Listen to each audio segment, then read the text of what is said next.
So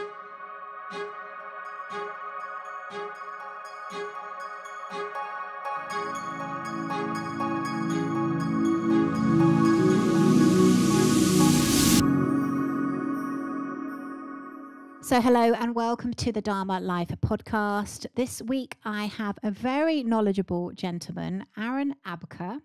He is a philosopher and an empowerment enthusiast. And actually, he's incredible.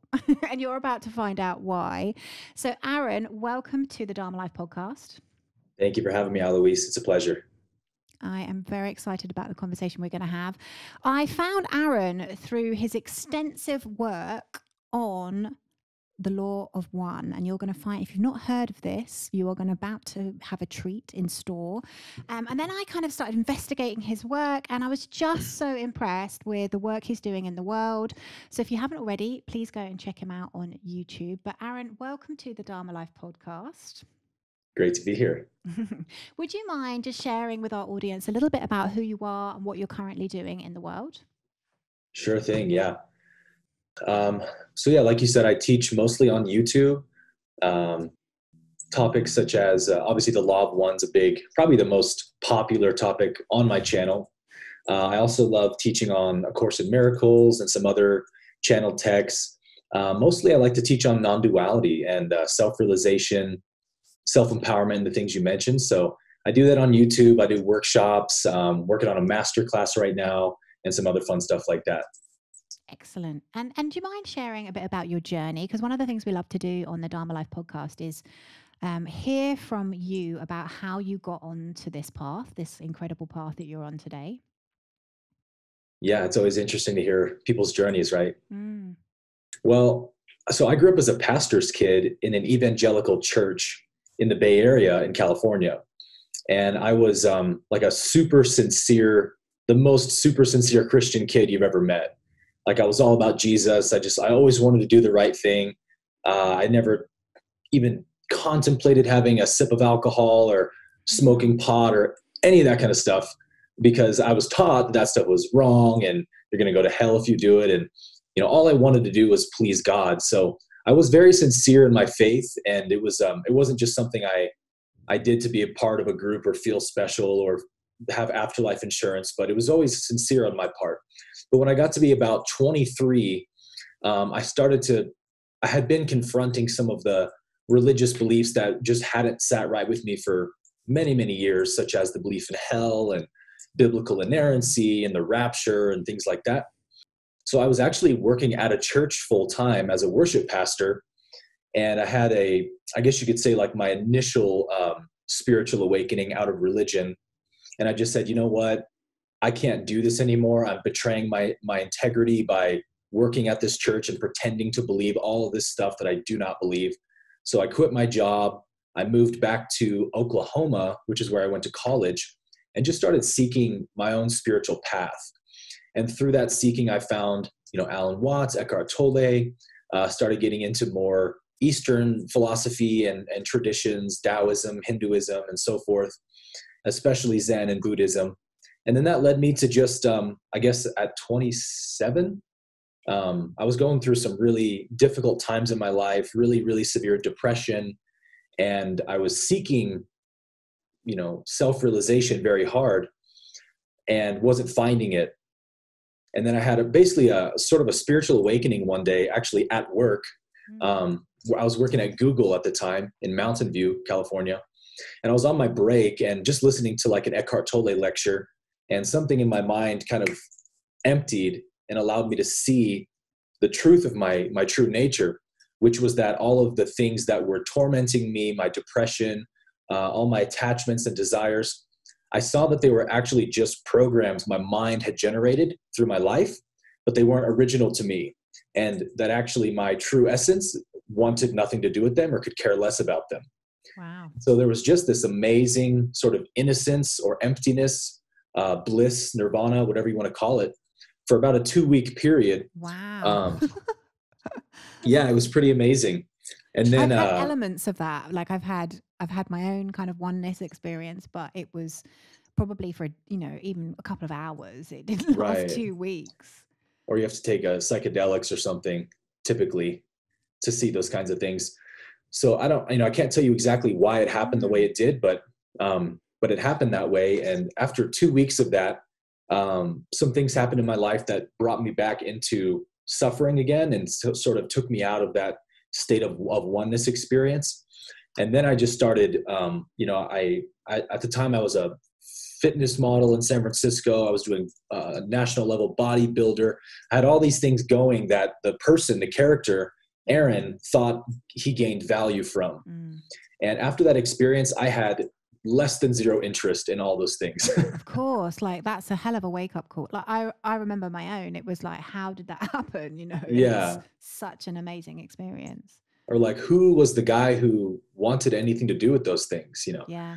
I was posting shirtless pictures on Instagram, every day. And all of a sudden that whole part of my identity, it was like I just walked out of it or something.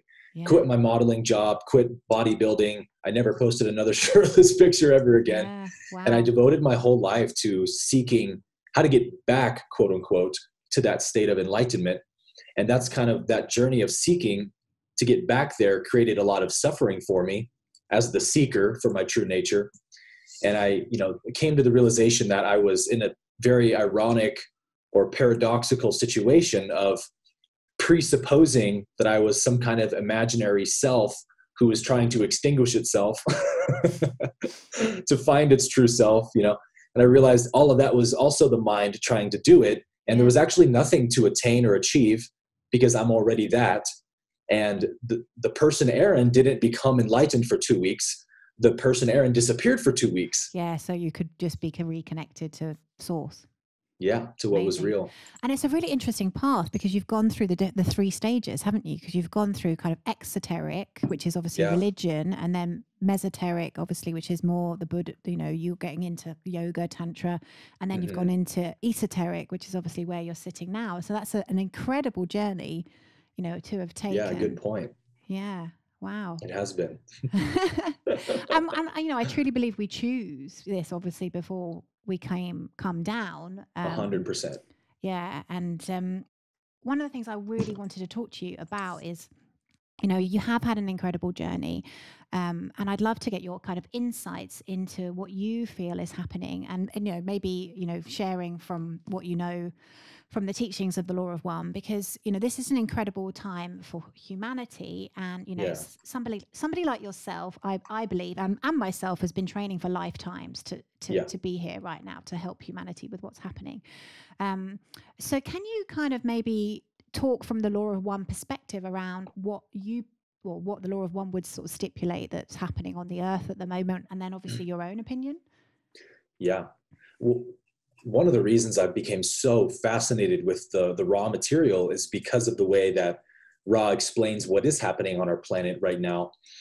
And I love the Law of One, and I think everybody who reads it loves it because it has this ability to really explain the metaphysics of the universe and why things are the way they are. What's the sort of, what's going on behind the curtain, so to speak, right? Why do our souls come here? What is reincarnation? Why do we evolve? All those kinds of questions are answered in the raw material in such a mind-blowing way that, the one feedback I always hear from everybody who gets into the Law of One is, when I read it, it's like I'm remembering it. Like my heart is exploding with joy at the remembrance of this information. I'm like, yes, this is what I'm doing here. So on that vein, the way that Ra explains our soul's evolution is in terms of what's called the 7 densities of consciousness. And it's such a fascinating concept, but to quickly explain what I think is happening on the planet, the way that Ra explains how a soul evolves is not quite how most people typically think of it, which is that, we just come to Earth to reincarnate as a human until we ascend, and then we return back to the source. But the way that Ra explains it is actually the process is much longer than that and much deeper than that. And that actually this density dimension we're in is called third density. And the third density is actually by far the shortest and most intense of the 7 densities that our soul evolves through. So Ra says that the first density of consciousness is the 4 elements of earth, water, air, and fire. So when planet Earth was formed, consciousness was just in the form of those four elements. And as water interacted with magma and air and dirt, after a billion or so years of Earth in that state, started to form microbial life and bacteria. And that would be what's called second density, when consciousness is able to have growth and movements, right? So anything that has movement, a cell, a bacteria, is a second density life form. And so that actually goes all the way up through insects, plants, and animals, because it's really just the state of pure awareness. They're so we see in the moment. Animals especially, they live in the moment. Right, because they don't have self-awareness yet, meaning they don't have any conceptual knowledge that I exist. They're just in a state of pure being, which is why, for example, if you see an antelope run away from a lion on Discovery Channel, I mean, it's all about to get eaten alive, right? How traumatic. But it escapes, and then within a few minutes, it's back to grazing peacefully with the rest of its flock, right? It doesn't have to go see the its trauma gone. Exactly. It does a little shadow work and it moves on. Yeah. It doesn't need to go to an animal therapist or psychologist or go on antidepressants. You know what I mean? Yeah. And that's because there's no concept of me in place in the mind yet to have a story created about, oh, what almost happened to me? Where would I have gone if I had perished in XYZ? So that's second density. And then when we get to third density, that's when consciousness becomes self-aware. So there's the knowledge I am is born. And out of that is where we get the ego, the sense of being a separate individual self. And so third density is really the density of separation, recognizing that I am different from you and from you and from the environment and so on, which inevitably leads to war and conflict and tribalism and violence and all kinds of horrible stuff that we've seen throughout human history. So this is where we are today. Ra explains that I think this was channeled in 1981. So he says, in 30 years' time, the Earth will shift into a state of fourth density vibration. So the fourth density, each density also corresponds to the 7 chakras in the body. So like every life form has all 7 energy centers available, but depending on what density they're in, those centers aren't activated yet. So like an insect, like an ant, let's say, has the first chakra, the root, and the sacral chakra activated, but they don't have the third chakra, which is the solar plexus, activated yet. That's what's in charge of self-awareness, right? So the human being does. Now, Ra says when we activate the fourth chakra, the heart chakra, that's the chakra of love, right? Of oneness, of harmony and unity. Unity consciousness. Exactly. So where we are as a collective is that Ra says that the whole 2012 Mayan calendar scare that happened, that was an actual spiritual event, but it wasn't anything like we thought it was, most of the conspiracy theorists or whatever. It was actually our planet clicking into the next vibration of density, which is fourth density. And the reason that happens, Ra explains, is once 51% or more of the planet, so I guess, the humans on the planet evolution have exactly. Once 51% have evolved into a fourth density consciousness, meaning they're starting to realize you and I are one, we should love one another, we should be in this together. That's a fourth density thought or vibration. And once 51% of the planet is in that, then the planet itself becomes a fourth density planet. Because we are the planet, right? Each and every one of us. So that's what happened in 2012. And I think what we're seeing in our world now, especially through like the rise of the internet and social media and all these technologies that really unite us and allow us to see people from all across the world and become friends with people across the world. That's all a result of this fourth density shift that's bringing us together as a collective to realize we need to stop blowing each other up. We need to stop going to war and fighting with one another. We need to love one another because we're all we've got. We're on this planet alone, and our separation is destroying our planet. And so we're actually seeing that a lot in the news, right? And social justice reform and all this collective awakening that's happening is the result of that fourth density shift. And so the way I understand it is Mother Gaia is going, like she's in her own evolutionary, consciousness process. And so she's kind of going, and we're going with her.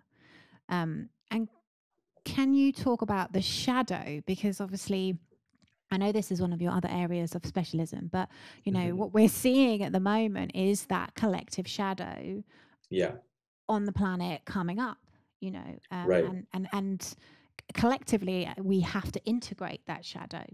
So I just wondered if you could just speak to that. Yeah, that's also a really important teaching from the Law of One, that the term Ra uses for that is catalyst, which I love, because instead of saying like my challenges, my problems, my difficulties, my pain, Ra says, just see it as catalyst. I love that. Right? Because I mean, without some kind of catalyst, consciousness cannot evolve. But what a great reframe, that everything we've been through is just a catalyst, you know. It is. Yeah, brilliant. And everything we heal from was just an illusion. Like when we heal from anything, we look back and see, oh, none of it was real. It was a story I created out of my erroneous belief that I'm separate. And of course, we're not separate. So when we see our oneness, all conflict and dissension and separation is dissolved in that. And there's simply what Ra calls spiritual polarity or polarization, another way of saying evolution. If you choose the positive path, which there's two paths you can choose, positive or negative, and neither one is right or wrong. It's more like the polarities of an electron charge. You can go the negative path, which is service to self, or the positive path, which is service to others. And if you choose the positive path, then the way that you polarize, evolve, is by serving and loving others, because that's the recognition of oneness, right? What I do to you, I do to myself. And that's a very fourth density vibration. So yeah, our problems are really just our catalysts into the next phase of our evolution. And we're here to make use of them. We're here to see the lesson that they're offering us. And in that sense, life is the greatest teacher, right? The greatest guru that's always bringing up the things in us that need to be healed. And as a collective, before we can step into a collective fourth density vibration, where we see as a group, we are one, we want to love one another, we have to heal our shadow first. The shadow of third density, our separation, our fear, our jealousy, our judgments, and so forth. And so what's happening now with this pandemic is, I think, Mother Earth's way of kind of shaking the ground, and the reverberations across the whole planet right now are confront your fear, face your fear. You know, there's people that are having all these crazy conspiracy theories right now. And those are a result of what's on the inside of each one of us, that we believe we're alone. We believe life is against us. Something is coming to attack us or take our freedom from us. And yeah, before we can step into love, we have to heal that part of our shadow. So advice for our listeners in this current time, what can they be doing to integrate their own shadows, or what work is it that our listeners should be doing to help them smoothly transition? Great question. Well, I think in terms of what's going on right now in this pandemic, the best thing anyone can do, like a lot of people want to run to the streets and protest, or they want to write long posts on Facebook, posting videos about, hey, check out this conspiracy or that. And it's all well-intentioned, right? It's people trying to spread what they believe is the truth. But what I would encourage everyone listening is, don't be in a rush to claim anything, right? Don't be in a rush to claim that you know this is really what's happening, or this is really going to be the outcome of this. Simply sit back and observe your own reactions to whatever's happening. Because the most important thing anybody can ever do is prioritize their own growth. There's nothing you can do more important for the world than that. You want to change the world, you got to change yourself first. And until that becomes the focus of our collective, each one of us individually needs to take responsibility for our own healing. Then the collective can't heal, because the collective is just a bunch of individuals, right? So if we're pointing the finger at others and you're the problem, then we're just bypassing our own blindness and shadow.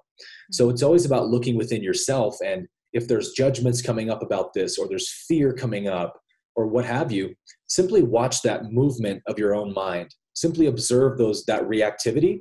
And as you observe it, you're giving your true nature the nature of love and oneness and peace, you're giving it an opportunity to see that distortion and begin to heal it. But unless you're really willing to look at it and see it for what it is, it's always going to stay unconscious, and it's going to keep running you and controlling the way you think. So really kind of observe the situation first of all. So observe what is happening on the planet currently, and then watch what it is in you that's being triggered, and then Yes, feel it to heal it, to integrate it back in. exactly. It's always the same process. Allow, accept, and love everything that appears. Beautiful. Fantastic. And what can I just say, you explained that so well. Thank you. That was like a really, really beautiful explanation. So thank you. That was really amazing. Good, I'm glad. I feel like I could talk to you all day. You probably could. Yeah, absolutely. And I would love it. So again, just, advice for our listeners, again, okay, so this is the work that they need to be doing. They need to be observing, healing, integrating. What's your prediction then maybe for the next few years between now and 2024? How do you see this playing out? Oh gosh. And don't worry, I'm not going to hold you to it, and there's no money on it or anything. Don't worry. Okay, I feel a little safer now. Yeah, I never really get too involved with predictions or what I think is going to happen, because I've learned that life always surprises you and you can never predict it. But I'm very optimistic about our future, almost to the point of I don't understand how people can be pessimistic about it. Sure. And that's simply because if you look at where we've come from, yeah, to me, that paints the whole picture of where we're going. Yes.